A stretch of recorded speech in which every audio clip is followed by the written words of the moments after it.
since I started school, about 11 years old, secondary school. That's when I started playing at one of the local schools. And I grew up in Coventry. And the two senior schools in Coventry at the time were producing international rugby players at a rate of knots.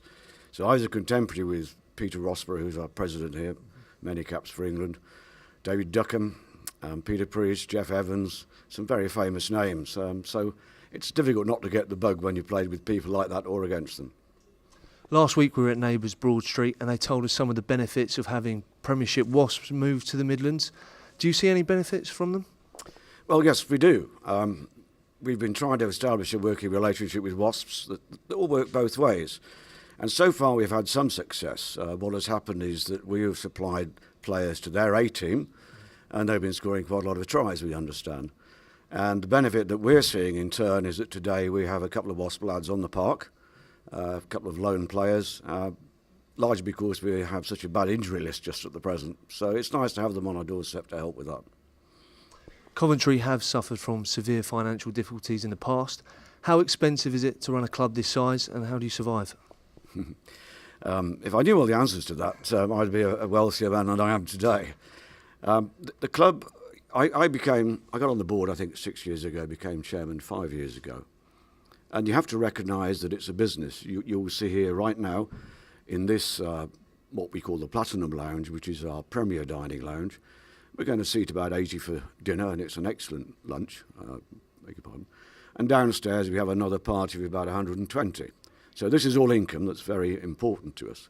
Outside of rugby, we have to generate income from events, conferences, comedy club nights. You'll see flyers for that sort of thing about. And then, of course, the match day and the great Coventry faithful. We're very fortunate in having the biggest gates in this league, and actually some gates are bigger than those in the league above us. So we've got a pretty solid base here. When I took over as chairman, our income was about 700,000 a year, and now we're at the 1.3 million level. So things have changed. And the step forward is that what I'm hoping to conclude in the next week is a purchase of all the surrounding land here. And then I can develop that sympathetically for the rugby club. We already have an arrangement with Coventry Bears Rugby League Club. They play here in the summer. And we've recently signed up with Coventry United Football Club and Coventry United Ladies Football Club. They're both pretty small clubs, but on the way up, hopefully. And in order to accommodate them, what we really want to do is lay down out here a modern pitch with an artificial surface so we can play soccer on it, as well as rugby and rugby league.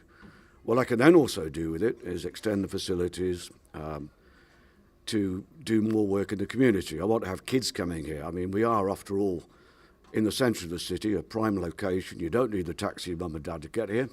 So we could have kids doing work on this pitch without ruining it 7 days a week. And what are the ambitions on the pitch for the club over the next 3 seasons? Well, obviously the ambition is to get back into the Championship, and that's our immediate ambition, and we owe it to our fans and to our legacy to achieve that. We've had a stuttering start this year, but with a very new squad and a completely new backroom staff. So obviously there are a few teething problems, a bit of settling in to be done.